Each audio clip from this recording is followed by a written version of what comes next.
Now, throughout NFL history, some players took time. What it do, everybody? Complex Mario up in this biz. So, yo, we got banned touchdown celebrations in the NFL. Touchdown celebrations a little too far and got some ridiculous fines that you won't believe. With touchdown celebrations playing a huge role in today's league, some players like Chad Johnson would constantly put on a show for fans after scoring. Oh yeah, became known for his unique this. after touchdown ways. That's funny, with Chad bro. Johnson constantly doing strange, outrageous celebrations, some cost him some unreal money. So it made some people wonder if what he was doing was worth it. But in the end, Chad did whatever he wanted, and he didn't let the fines hold him back anytime he got a chance. In 2005, Chad was fined $5,000 for a celebration he did after catching a 54-yard touchdown against the Ravens, and the fine was for excessive and prolonged celebrating. After the touchdown, Chad grabbed one of the corner pylons and used it as a golf club to putt the football, which, according to the NFL, was uncalled for. Another celebration he had during the 2005 season was after catching a 68-yard bomb from Carson Palmer. And bro, after you the should catch, be able to Chad ran celebrate, the bro, if you get a got the attention touchdown, of the bro. camera crew, who followed him over I mean, to not the cheerleaders. not nothing like that's out of but like, Suddenly, bro, he peeled off his helmet, got down I don't on one think knee, and Chad took the hand Johnson, of a Bengals like, cheerleader and fake proposed marriage. overdid stuff. After the game, Chad was asked about the fake proposal, and he said, "I should have proposed for real if I knew I was going to get that much attention. I had it arranged with the entire Bengals team. They practice on Tuesdays, and on Tuesdays, I'm here watching film. I saw them, and I told the captain, this is what I want to do. I told her about the celebration. I said, make sure you tell the entire team so whoever's in the arena, no matter what side of the field I score on, somebody would be there." So they all knew. It was cool. Although Chad didn't receive a fine, he was bashed by the league and many non-fans who thought the celebration was degrading and disrespectful to the cheerleader, but this is just the beginning for Johnson. Right before Christmas in 2005, shortly after his golf putt and fake proposal, he decided to plan a crazy celebration that was going to shock the entire NFL. During the Bengals Christmas Eve game, Chad talked about his plan saying, "On the highway, I hit a deer. Kept him. He's at home in the garage. I'm going to use him for the celebration this weekend. He's a prop. They might suspend me for the last game, but I think this one's worth it. But this Saturday, I'll be back to my old self. You can look forward to the celebration being part of something that has to do with Christmas. It's going to be fun. Bro. I might get in trouble, so I might as well let that on now. I might Yo, get in trouble what that was has to that? do with Christmas. It's going to be fun. I might get in trouble, so I might as well let that on now. I might get in trouble for what I'm going to do, but it's worth it. This is going to be the greatest celebration of all time. And I actually use an animal."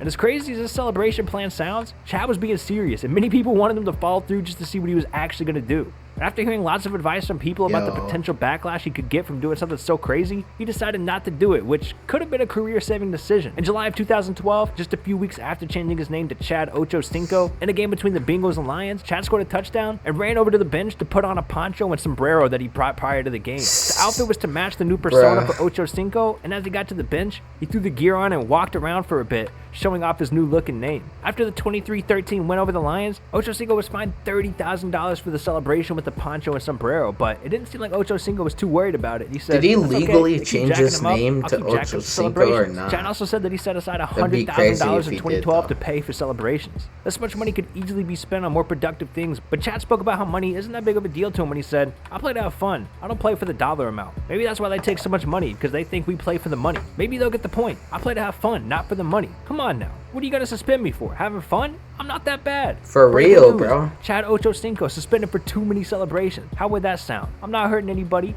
I'm very respectful with everybody I play against. With Randy Moss For being known real, as an bro. all-time great receiver, he was also famous as a player to go over the top with celebrations. One of the most notable came during his time with the Vikings, Yeah, but and Randy as we all Moss know, was a the Packers legend, and bro. Vikings were a strong rivalry, so the matchups were always heated. And during a matchup between Green Bay and Minnesota, Randy Moss actually mooned the Packers fans in the crowd after scoring. During a 2005 intense Bro. playoff matchup between the Packers and Vikings, What do Randy you Moss mean, caught a bro? 34-yard touchdown, which put them up 30-17 late in the fourth quarter. After the touchdown, Moss ran over to the side of the goalpost and pretended to pull his pants down and mooned the crowd, which announcer Joe Buck called a disgusting act. And Moss was fined disgusting $10,000 act. for the excessive celebration. Joe Buck, chill Moss the hell never out, addressed bro. the fine, but a few years ago, a reporter brought up that day. I thought he actually did that, bro. I was gonna say it would. Okay, bro. Then that's He finally like talked about that's it, like saying, "I didn't know I was really suspension going to get that or type of fine negative worthy. attention, But or of course I wouldn't have done nothing like that. No, I've never done nothing like that in my career, but it's not like I pulled my pants down or anything like that. But For like I real. said, if I had to do it all over again, I wouldn't change it." Now, Terrell Owens is yet another legendary player to make this list, and yeah, he's an all-time great receiver, but his touchdown celebrations also caught a lot of attention. In 2007, after the Patriots were caught cheating by spying on other teams' practices and other confidential things, Terrell took Oh it my upon himself God, to make bro. fun of the the Patriots during a win over the Dolphins. After catching a touchdown, T.O. hid behind the goalpost and pretended to act like he was spying on the other team. The main reason that he was fined was for using the ball as a prop. I didn't know he did it again. Like during a win over the Dolphins. That doesn't bother me, bro. T.O. hid behind I don't get offended by that. It's actually funny, to be honest. The main reason that he was fined was for using the ball as a prop, and as well as the NFL finding out that he pre-planned the celebration in hopes that he would score a touchdown. Owens was fined $7,500 for his celebration, making fun of the Patriots, and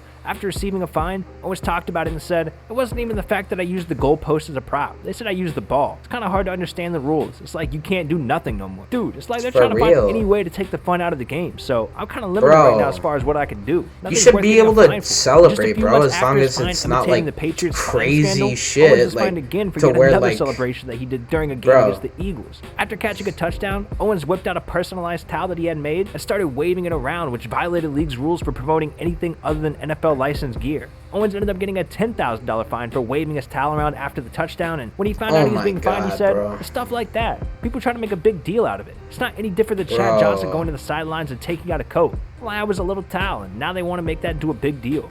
Now, back in 2012, the NFL decided to put a ban on that is stupid, bro. You should be able to do like those dunks on the goalpost, bro. Football as a prop in celebration, stupid, and bro. some of that stemmed from Chad Johnson or Ocho soft. Cinco, who's often used the football as a prop every time he scored a touchdown. But in 2014, the NFL then put a separate ban on a certain celebration that they believed was getting out of hand. Thanks to tight end Jimmy Graham, who was still on the Saints back then, he scored against the Falcons and slam dunked the football so hard on the goalpost that it completely bent the metal. Thankfully for Jimmy, the Lambeau Leap, which is a celebration that's a cool celebration, will still remain a legal bro. celebration. But the vice president of officiating talked about the recent bans on celebrations and said, "We grandfathered in some, the Lambeau Leap and things like that, but dunking will come out. Using the ball as a prop or any object as a prop, whether that's the goalpost, crossbar, that'll come out, and that will be a foul next season." Hall of Famer tight end Tony Gonzalez loved to do the dunking celebration in game, and he was one of the original entrepreneurs for in-game celebration. And this dunking rule was put into place right after he retired, and when he heard about the news, he tweeted and said, "The NFL says no more dunking over the goalpost. This one I don't understand.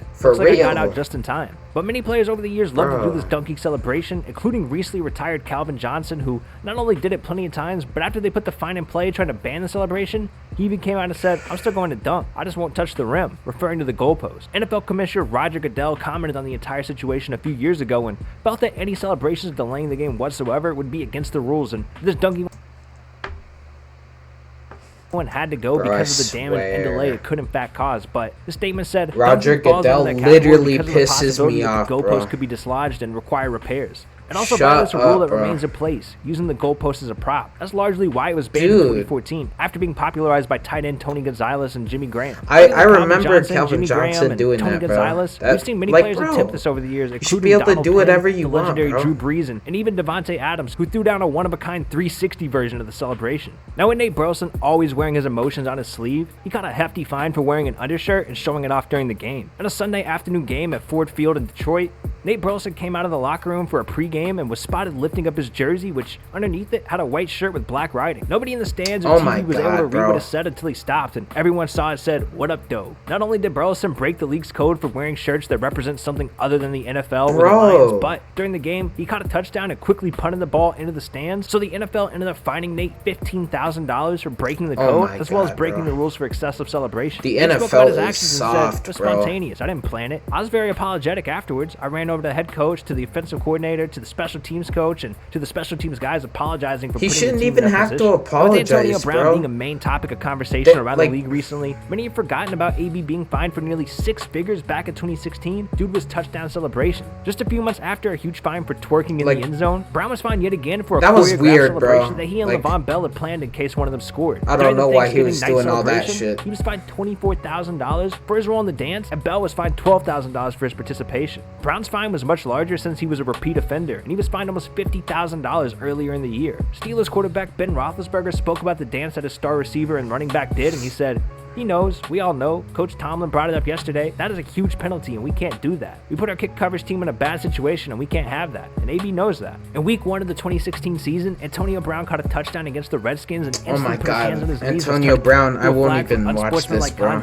Brown was eventually Antonio Brown, bro, that's weird, bro. Why? When he caught up with ESPN to talk about the fine, he said money is nothing to a boss. The NFL released a statement about Antonio Brown's twerking being considered a sexual act when they said, "We're going to send a tape out in the next week or so to clarify some of these these things, but the key is if it's a gesture that either mimics a violent Well, it's act, not a that's something with sex act. firearm It's or a just bow and weird to arrow, do, or sexually bro. suggestive Like, acts, those are who unsportsmanlike celebrates conduct. like that? That's something that the officials will flag. That's direct from the competition committee. That's something that we're going to try to be as consistent as possible. And that exact situation also led to another fine for another reason during the twerking moment. Apparently his cleats were also against league rules at the time, and he was fined over $9,000 His for the cleats, he bro. was spotted in that night. But AB is no stranger to Oh my ridiculous God, fines, bro. and he's been forced to pay up to $40,000-$50,000 for skipping media days and team practices. But with him being worth over $25 million, he can easily afford any fine that comes his way at this point. So I say let the celebrations go, man. It's just having fun. Bro, Chacho, what are you doing with your life right now, bro? Click on this video on the screen. Yo, is this Rebound? I think this is Rebound, bro.